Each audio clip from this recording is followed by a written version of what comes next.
Taigi, tavo antroji pusė buvo tau neištikimas ar neištikima ir tu nežinai, ką daryti.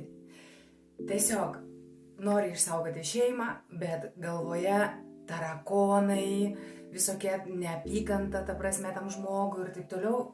Liktais norėtum būti kartu su juo, bet labai kenti. Taigi, šiandieną noriu pasidalinti vieną praktiką, kuri apkeliavo visą Latino Ameriką ir Ispaniją.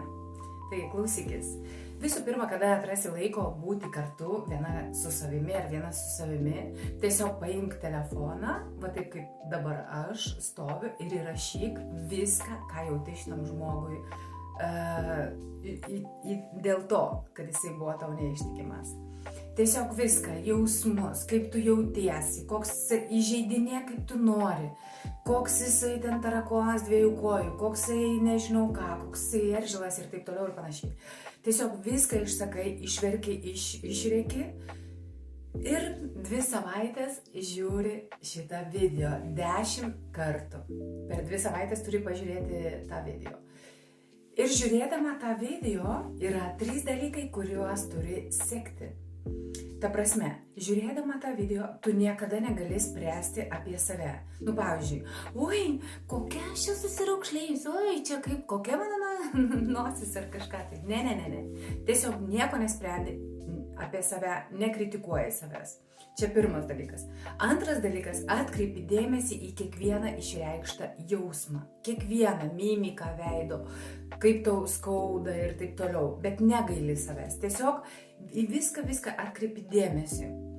Ir trečias dalykas, kada jau išklausai tą 10 kartą, nusprendi, ar tu tokia, kokią tu matai save telefono ekrane, video, ar tu tokia nori tęsti toliau tos santykius, ar nekentėdama, ar tu nori viską palikti čia ir dabar ir pradėti santykius su tuo žmogumi iš naujo, o ar tu tiesiog nori uždaryti duris ir pradėti naują gyvenimą su kitu žmogumi.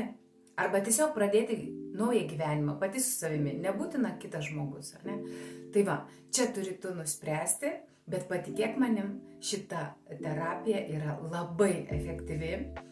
Ir kai pabandysi, tada tik parašyk. Nerašyk anksčiau, kad tau nesuveikia ar kažką tai. Ne. Tu turi tą žiūrėti. Daugelis sako, o girdi, Rasa, nejaugi aš tą turiu žiūrėti 10 kartų. Taip, 10 kartų. Kad ir kaip tau šlikštu darosi į save žiūrėti, tokią tu turi peržiūrėti 10 kartų. Ir tik tada, kada tu pražiūrėsi 10 kartų, tada tu suprasi, ko tu nori. Ir suprasi, kaip tu pasikeis visa šita situacija. Gerai, sėkmės, laukiu žinučių.